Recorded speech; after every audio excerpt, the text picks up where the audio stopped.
야, 너 이제 잘 가라. 축하해. 라고 하면서 인디언밥이나 다구리를 하는 과정에서 피해자에게 뼈가 골절돼 버린 겁니다. 골절, 사실상 뼈가 부러져 버린 것인데 피해자의 상해가 거의 전치 6주가 넘어가 버리면 징역형이 발생할 가능성이 거의 확실시됩니다. 원인은 사실 군대에서 흔하게 발생하고 있는 저녁방이라고 말하는 사건에 대해서 다뤄보고자 합니다. 피해자에게 골절이 발생해버린 사건입니다. 골절, 사실상 뼈가 부러져 버린 것인데 피해자의 상해가 거의 전치 6주가 넘어가 버리면 폭력행위 처벌에 관한 특례법, 즉 폭처법 위반 공동상해로 간다면 형량이 징역형으로 넘어가 버립니다. 사실 수많은 젊은이들이 이제 곧 사회로 나가서 이제 활동을 시작해야 되는 당인데 징역형이라고 한다면 미래에 있어서 결적 사유가 발생하기 때문에 여기에 대해서 성공적으로 방어한 사례를 간단히 설명해 드리도록 하겠습니다. 자, 사건 발생에 대해서 말씀드릴게요. 처음에 이 피의자는 사실 약 10명에 해당했습니다. 혐의가 사실 무섭습니다. 폭처법 위반 공동상해. 폭처법 위반 공동상해는 사실상 집단폭행, 예를 들어서 조직폭력배가 상호 간에 부딪혔을 때 발생하는 죄명입니다. 그런데 10명이서 1명을 집단으로 폭행을 했고 거기에서 전치 6주 이상의 뼈가 골절됐기 때문에 죄명이 적용되는데 문제가 없었던 것입니다. 징역형이 사실상 매우 높게 예상되는 사건인데 당사자 간에서는 전역을 축하하는 과정이었던 겁니다. 야, 너 이제 잘 가라. 축하해. 라고 하면서 인디언밥이나 다구리를 하는 과정에서 피해자에게 뼈가 골절돼 버린 겁니다.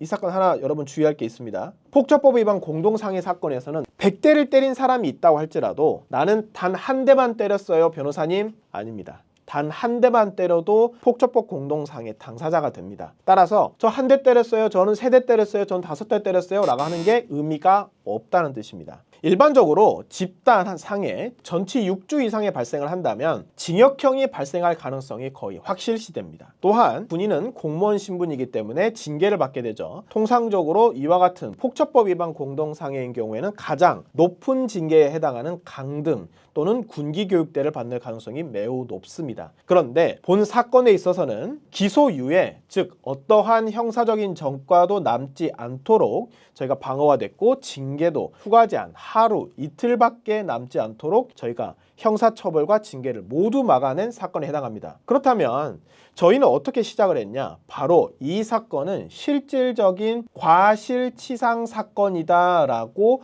새로운 프레임을 짜고 들어갔습니다. 폭처법 위반은 이거예요. 진짜 군대에서 발생하는 다구리 있죠. 집단폭행, 죽도록 패는 사건이라고 한다면 과실치상, 이거 축하해요. 정말 축하해. 아이고 우리 또 거기서 밖에 나가서 보자. 소주 한 잔해. 라고 하면서 축하하다가 과실, 사고로 발생한 치상, 상해가 실수로 발생한 사건이라는 겁니다. 또 하나의 쟁점을 받았죠. 이거는 피해자의 승낙이 있었습니다. 승낙이 말이 무슨 말이죠? 어떤 스포츠 경기가 있었을 때 상호 간에 몸적인 부딪힘이 있었다고 한다면 서로가 다칠 수 있다는 것을 사전에 승낙을 하고 경기를 진행을 합니다. 따라서 부딪혀서 누가 부러졌다고 해도 폭행죄가 되지 않죠. 사전 승낙이 있었기 때문입니다. 이 사건을 볼까요? 이 당사자가 결국에는 전역을 하는 날이에요. 그런데 3번에 걸쳐서 인디언밥이 있었던 겁니다. 그렇다고 한다면 이 당사자는 이게 폭행이라고 생각했다면 처음에 후임들이 와서 와 인디언밥하고 축하해줬어요. 안 도망갔어요. 그 자리에 있어요. 자, 2번째 후임들이 왔어요. 인디언밥 축하해줘. 그대로 있었어요. 또 3번째 후임들이 와서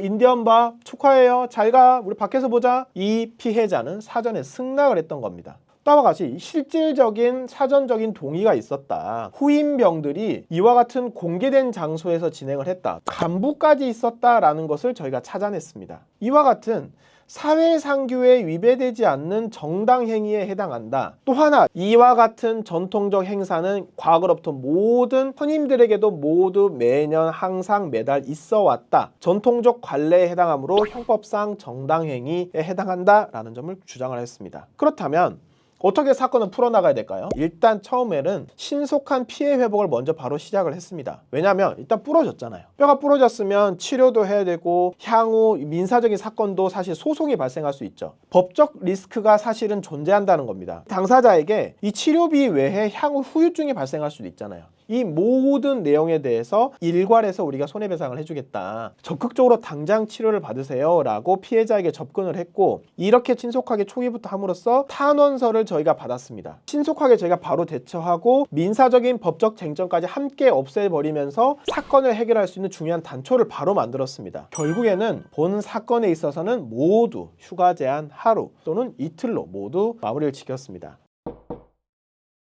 이와 같은 치밀한 대응을 통해서 의뢰인들에게 사실 가장 중요한 미래에 있어서 모든 취업, 사회활동도 가능하도록 만들었는데, 만약에 여러분이 현재 억울한 상황이 있다면 언제든지 신속하게 도움을 드릴 수 있도록 하겠습니다. 감사합니다.